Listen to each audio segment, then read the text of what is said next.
Michael Taiun Elliston Rōshi, Great Cloud Over the American South by the Backyard Buddhist. Today, I'd like to speak about the life and work of my teacher, Michael Taiun Elliston Rōshi. There are Zen teachers who inherit temples, and there are Zen teachers who build them. Michael Taiun Elliston Rōshi belongs unmistakably to the second category. As the founder of the Atlanta Sōtō Zen Center and the guiding teacher of the Silent Thunder Order, Elliston Rōshi represents a pivotal generation in the development of American Zen. His generation received the Dharma from pioneering Japanese teachers and then undertook the difficult work of establishing stable, enduring Zen institutions in the United States. His life stands at the intersection of three important currents: the transplantation of Japanese Sōtō Zen into 20th century America, the disciplined clarity of modernist design, and the gradual development of lay-centered American Zen communities. To understand his contribution, we first need to understand the historical ground from which it arose. Sōtō Zen comes to America. The Japanese Sōtō school traces its institutional lineage to Eihei Dogen, who lived from 1200 to 1253. After studying in China, Dogen transmitted the teachings of the Chinese Caodong school to Japan and established Eiheiji as a center of monastic training. The school was later expanded and systematized through the work of Keizan Jokin, who lived from 1268 to 1325. Through Keizan's administrative, pastoral, and teaching efforts, Sōtō Zen spread widely throughout Japan. The transmission of Sōtō Zen to the United States occurred in several stages. The earliest expressions appeared in temples, serving Japanese immigrant communities during the late 19th and early 20th centuries. This was followed by post-war missionary activity and the teaching careers of figures such as Soyu Matsuoka Rōshi, Shunryu Suzuki Roshi, and other Japanese teachers who began introducing Zen practice to a broader American audience. Soyu Matsuoka Rōshi is central to understanding the formation of Michael Elliston. Matsuoka Rōshi was born in 1913 and trained in Japan before moving to the United States during the 1930s. He later established the Chicago Zen Buddhist Temple. His approach emphasized accessibility, teaching in English, and presenting Zen in a way that could become integrated into American culture without losing its essential character. It was into this environment that Michael Elliston stepped in 1966. Early life and formation.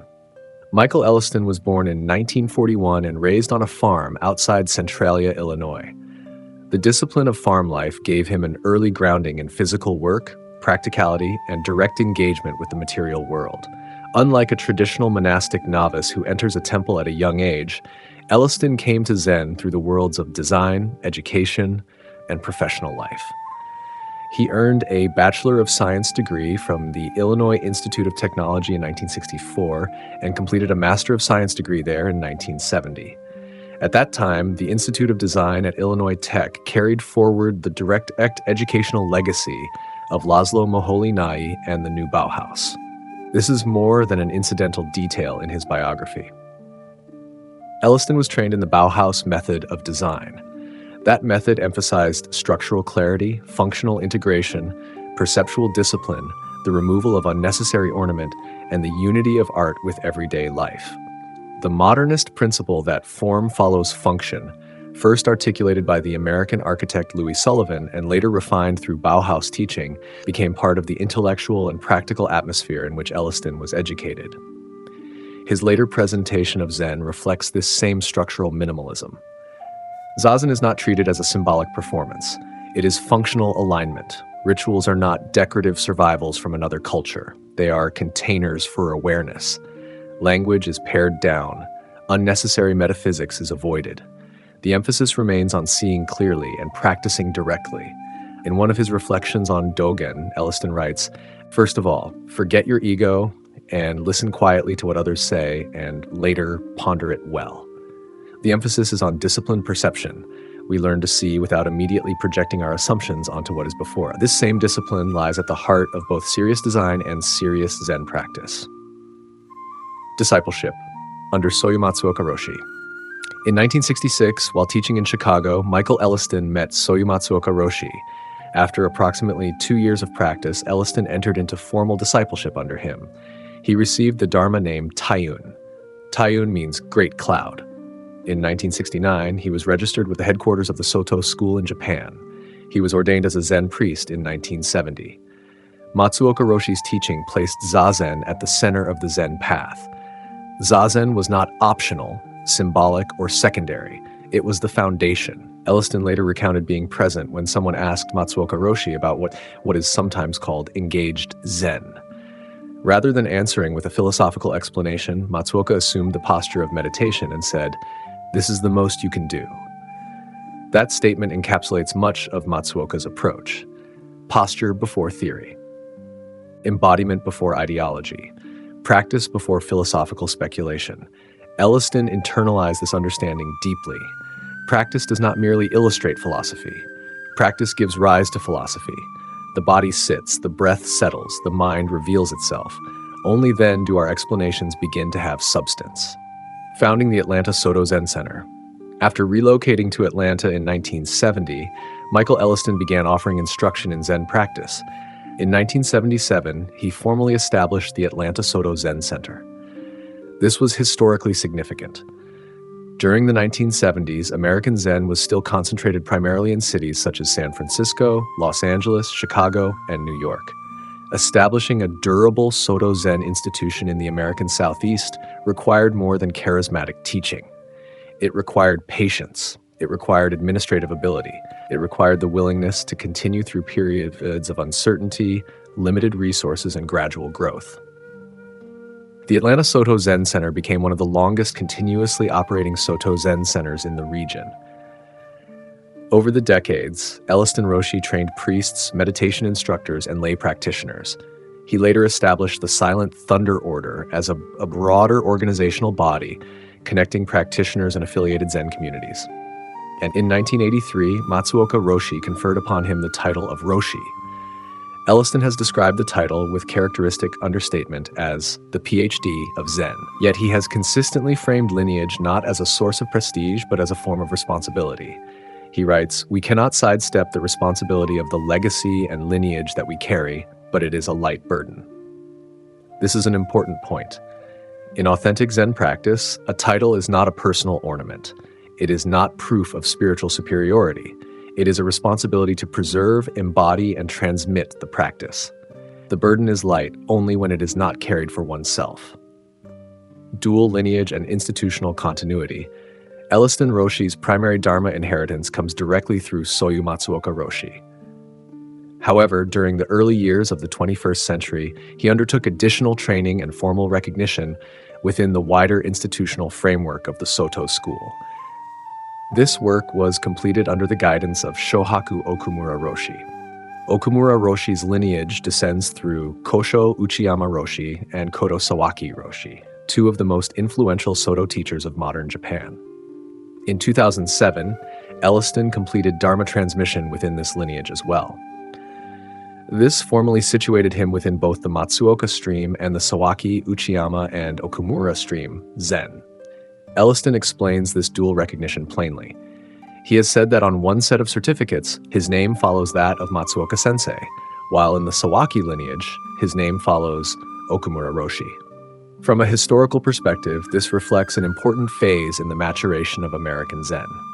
Some early missionary lineages developed with a significant degree of independence from Japanese institutional structures.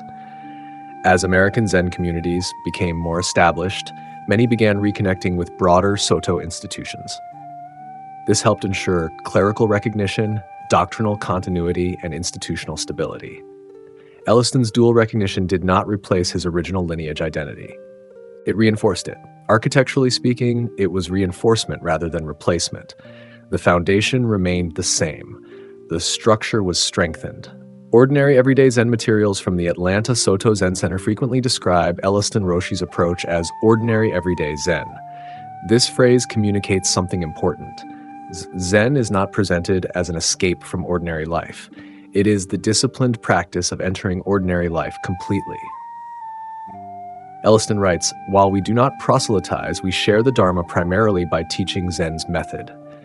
The emphasis is methodological rather than ideological. People are not asked to accept a rigid set of beliefs. They are invited to sit down, become still, pay attention, and examine their own experience. In this respect, Elliston's teaching belongs to a distinctly modern current within Sōtō Zen. It is pragmatic, it is experiential, and it avoids unnecessary romanticism. He has described the middle way as an aggressively proactive embrace of life as it actually is. This is characteristic of his teaching style. Zen is not passivity. It is not disengagement. It is not the cultivation of a vague spiritual calm that protects us from difficulty. It is a disciplined and active embrace of reality as it is, not as we wish it were, not as we fear it might become, but as it is, here and now. Publications and the preservation of Matsuoka's voice. Elliston Rōshi's literary contributions reflect two closely related commitments. The first is the clarification of Zen for contemporary practitioners. The second is the preservation of the historical transmission he received from his teacher. His major authored works include The Original Frontier, a serious seeker's guide to Zen Buddhism, published by Great Cloud Press in 2001. He later published The Razor Blade of Zen, More Soul Than Zen through Red Feather and Schiffer Publishing in 2015. The title, The Razor Blade of Zen, signals precision rather than mysticism. The razor blade cuts through unnecessary concepts, spiritual fantasy, and romantic ideas about Zen. The book presents Zen as grounded, physical, psychologically direct, and rooted in disciplined engagement. The Original Frontier is structured as a guide for serious practitioners attempting to navigate the realities of modern life. It presents Zen not merely as an aesthetic of simplicity, but as an existential frontier. It is the frontier upon which comfort, certainty, self-image, and attachment are gradually stripped away. Yet Elliston's work as an editor may be just as historically significant as his work as an author. He played an essential role in preserving the teachings of Soyu Matsuoka Rōshi.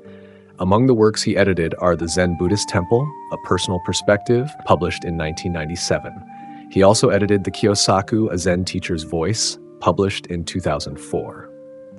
In 2008, the Atlanta Sōtō Zen Center published Mokurai, another collection of teachings by Matsuoka Rōshi edited by Elliston. He also worked with additional transcripts, recorded Dharma talks, temple teachings, and archival materials drawn from Matsuoka's teaching career. This preservation work deserves careful attention. Many first-generation Zen teachers in the United States left behind relatively little written documentation. Much of their adaptation of Buddhism to American culture occurred orally. It happened in temple basements, in rented rooms, in converted houses, in small zendos, and in communities that often existed at the margins of American religious life. Without careful transcription, editing, and publication, many of these teachings would have disappeared. Elliston undertook the demanding work of collecting, organizing, editing, and publishing Matsuoka's words. In doing so, he preserved not only the content of the teachings, but also their tone and historical character. This was more than loyalty to his teacher. It was the preservation of lineage memory. In the study of religious traditions, the movement from oral teaching to stable written documentation often marks the transition from a charismatic founding generation to lasting institutional continuity. Elliston's editorial work represents precisely this stage in the development of American Sōtō Zen. His presence within the edited works remains restrained. He does not overwrite Matsuoka. He curates, he clarifies, he organizes. Once again, the Bauhaus instinct becomes visible. Preserve the structure. Remove distortion. Allow the form to endure. Taken together, Elliston's authored works and editorial projects represent a twofold contribution. He interprets Zen for modern practitioners, and he preserves the voice of an earlier generation. Zen transmission is often described as a transmission from mind to mind, but in a modern institutional context, transmission also requires documentation. It requires archives, it requires editing, it requires publication. Without such work, lineage can dissolve into anecdote. Elliston ensured that it did not. A personal reflection. I first encountered Zen more than 30 years ago at the Atlanta Sōtō Zen Center, when the center was located in Atlanta's Candler Park neighborhood. I remember those stone walls. I remember the small practice space. And I remember encountering a form of spiritual life that was unlike anything I had known before. It is not easy to speak about one's own teacher without drifting either into sentimentality or into a guarded kind of neutrality. After all, Elliston Rōshi's signature is on my own rakusu. Much of what is good in me was catalyzed by his teaching. So I will say this as plainly as I can. He steadied my practice. He helped save me from institutional religiosity. He showed me that Zen is not a performance. It is not an identity. It is not a costume. Zen is structural integrity embodied in ordinary life. His Bauhaus formation trained him to see clearly. His training under Matsuoka Rōshi grounded him deeply in zazen. His recognition within two lineages gave his teaching continuity and institutional stability. But what has mattered most to me is something much simpler. He shows up.